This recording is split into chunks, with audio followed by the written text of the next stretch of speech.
అందరికీ నమస్కారం అండి.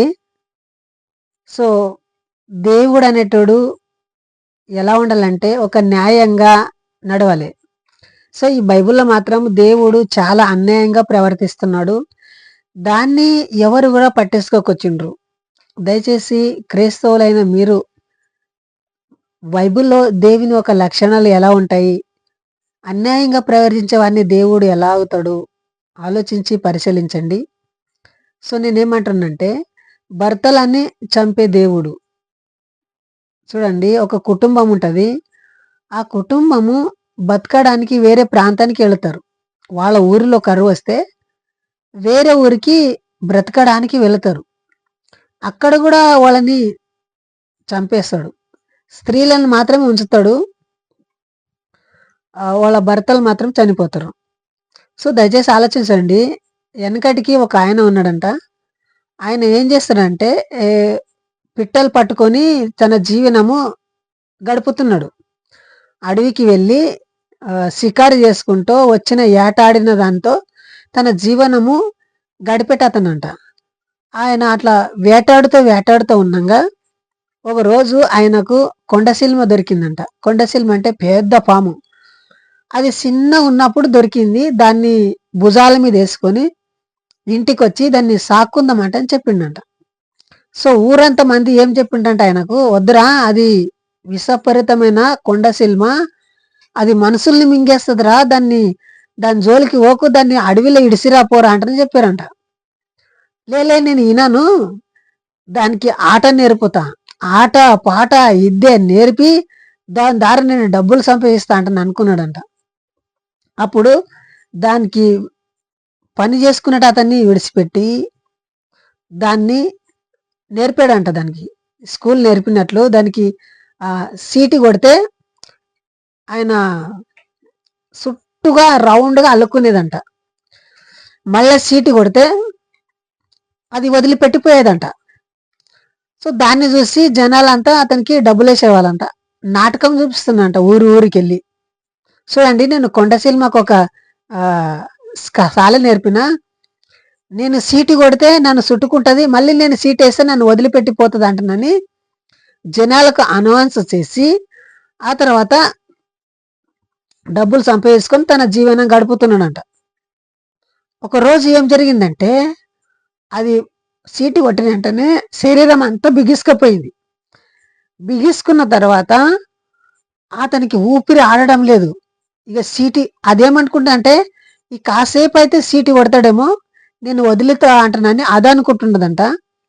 ఈడేమో ఊపిరి ఆడక బిగిసుకొని, ఊపిరి ఆడకుండా గూడా అతనికి సీటీ కొట్టడం రాకొచ్చింది. తర్వాత ఆయన స్పృహ తప్పి పడి చనిపోయాడు అక్కడక్కనే. సో, దయచేసి ఆలోచించండి.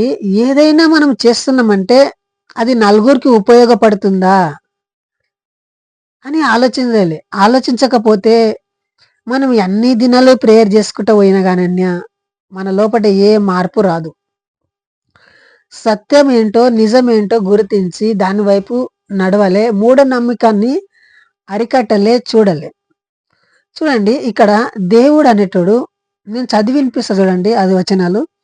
నేను రూతు గ్రంథం చదువుతుండా, న్యాయాధిపతులు మొదటి అధ్యాయం నుండి చదువుతుండా.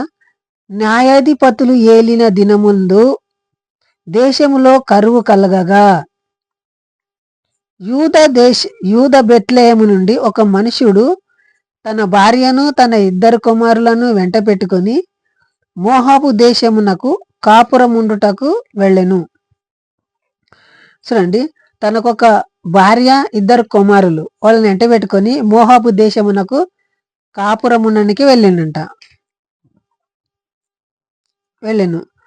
ఆ మనుషుని పేరు ఎలీమెలకు. అతని భార్య పేరు నహోమి. అతని 2 కుమారులు పేర్లు మలోహను, కిలహను. వారు యూద బెత్లెహేము వారై ఎఫ్రాయిముల వారు. మోహాబు దేశమునకు వెళ్ళి అక్కడ కాపురముండిరి. నహోమి పెనిమిటి అయిన ఎలీమెలకు చనిపోయెను. చూడండి, ఇక్కడ బతకడానికి వెళ్ళారు కదా, అక్కడ ఆయన తన పెనిమిటి చనిపోయాడు. ఆ నహోమి ఒక్కతే తన ఇద్దరు కుమారులను పెట్టుకొని అక్కడనే ఉంది, చనిపోయారు.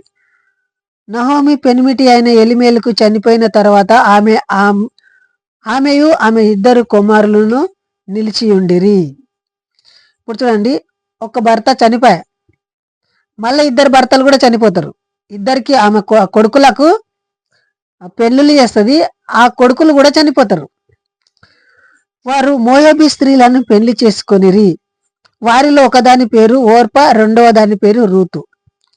చూడండి, వీళ్ళని ఎందుకు చంపేశాడు అంటే వీళ్ళు మోయాబు దేశంలో ఉన్న స్త్రీలను పెళ్లి చేసుకున్నారంట. సో మోయాబు దేశంలో ఉన్న స్త్రీలను పెళ్లి చేసుకున్న రాదంట. బైబిల్లో ద్వితీయోపదేశ కాండం 7వ అధ్యాయము 5, 6, 7, 8, 9 వచనాలలో మీరు వారి పిల్లలని మీరు చేసుకున్న రాదు, మీ పిల్లలని వాళ్ళకి వీయరాదు, వారితో వీయమండకూడదని దేవుడు చెప్పాడు. వీళ్ళేం చేశారంటే మోయాబు దేశంలో పెళ్లి చేసుకున్నారంట. పెళ్లి చేసుకున్నంత మాత్రాన వాళ్ళ కుటుంబం సర్వనాశనం అయిపోయింది. సో ఇంతకుముందు దేనికని వాళ్ళు ఆ దేశానికి వెళ్ళారు? వాళ్ళకు కరువు వచ్చింది కాబట్టి బతకడానికి వెళ్ళారు. వాళ్ళ దేశంలో అయినా అన్నం సమృద్ధిగా ఉంటే వాళ్ళు వేరే దేశానికి పోయేవారు కాదు కదా. సో దయచేసి ఆలోచించండి. వారు ఇంచుమించు 10 సంవత్సరములు అక్కడ నివసించిన తర్వాత మల్లోను కిలోనుకు ఇద్దరులను చనిపోయిరి. చూడండి, ఇంకా 10 సంవత్సరాలు అక్కడ ఉన్నప్పుడు వాళ్ళిద్దరు కూడా చనిపోయారు. ఇప్పుడేమయ్యారు? 3 స్త్రీలే మిగిలారు. చూడండి, అక్కడ కరువు వచ్చిందంటే ఆ కుటుంబంలో మగపిల్లలు ఎట్లా చనిపోతారు? ఇప్పుడు ఒక కుటుంబంలో ఇబ్బంది కలిగితే ఆ ఇబ్బంది అనేది స్త్రీకి కానీ మగపిల్లని కానీ ఇద్దరికి ఎఫెక్ట్ అవుతుంది. ఇప్పుడు చాలా ఏంటంటే స్త్రీలకే కావాలి, స్త్రీలు బలహీనతలో ఉంటారు కాబట్టి వాళ్ళకి ఎఫెక్ట్ కావాలి, కానీ మగపిల్లలకి ఎఫెక్ట్ అయ్యి వాళ్ళే చనిపోయారు. తర్వాత మలోహను కిలాను ఇద్దరును చనిపోయారు. కాగా ఆ స్త్రీ తాను కనిన ఇద్దరు కుమారులను తన పెనిమిటిని లేనిదాయను. చూడండి, ఆమె దిగంబరిగా మిగిలింది. అంటే ఒక దేవిని నమ్మిన వ్యక్తి, ఒక దేవుని మీద భరోసా ఉన్న వ్యక్తి ఇలా దివంగరిగా ఎలా అయిండు? ఇలాంటి వచనాలు చాలా ఉన్నాయి. ఈ రూత్ ఒక చరిత్ర చాలా మంది పాస్టర్లు చెప్తారు, చాలా మంది విశ్వాసులు కూడా అనుకుంటారు. వాళ్ళు ఏమనుకుంటారంటే ఆమె యొక్క బ్యాడ్ క్యారెక్టర్ని తీస్తారు, దేవిని బ్యాడ్ క్యారెక్టర్ని చెప్పరు, దేవుడు ఇలా ఎందుకు చేసి అని చెప్పరు, ఆమె చేసిందే తప్పు అంటారు. అట్లెట్లా అంటారు? మనం న్యాయాన్ని గుర్తించలే కదా.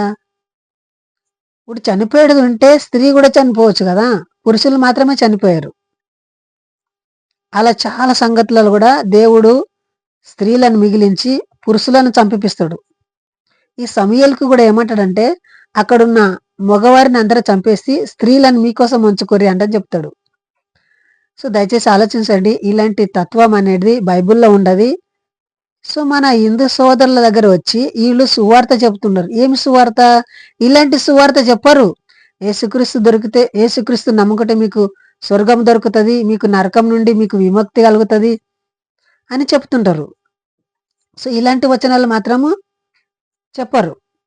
దయచేసి కొత్తగా ఎవరైనా కన్వర్ట్ అయిన వాళ్ళు ఉంటే, మన హిందూ సోదరులగిన క్రీస్తు లోపల కన్వర్ట్ అయి ఉంటే మీరు దయచేసి ఆలోచించండి. వారం మేచరిటీ వాళ్ళ ఒక గ్రూప్ పెద్దగా అవడం కోసమై సువార్త చెబుతున్నారు. నిజానికి వాళ్ళ లోపల ఉన్న బైబిల్ నిజంగా తెలిసి ఉంటే వాళ్ళు బైబిల్ నిజమైన వచనాలు చెప్పరు.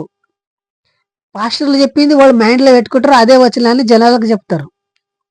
సో దయచేసి ఆలోచించండి. నేను కూడా ఈ వీడియో చేస్తున్నానంటే క్రైస్తవులను వ్యతిరేకించడానికి కానీ క్రైస్తవులకు విరోధంగా కానీ నేను ఈ వీడియో చేయకొచ్చినా దయచేసి అలాగేం అనుకోవద్దు. నా ఉద్దేశం ఏమిటంటే హిందూ సోదరుల దగ్గర వచ్చి మన భారతదేశంలో విల్లి తిరిగి ఇలాంటి బైబిల్ పంచిపెడుతున్నారు. మీరు బైబిల్ నమ్ముకోరి, మీ జీవితాలు బాగుపడతాయి, మీ కష్టాలు పోతాయని అంటారు. అసలు బైబిల్నే చాలా కష్టాలు మొదలవుతాయి. మళ్ళీ కష్టాలు మొదలైనప్పుడు ఏమంటారు? అరే దేవిని నమ్ముకుంటే కష్టాలు పోతాయని ఎవరన్నారు? ఇంకా కష్టాలు మొదలవుతాయి, కష్టాలు పోవు అంటారు. దయచేసి సత్యాన్ని గ్రహిస్తారని కోరుతూ ఈ వీడియో ఎంతకు ముగిస్తున్నా. జై హింద్, వందే మాతరం.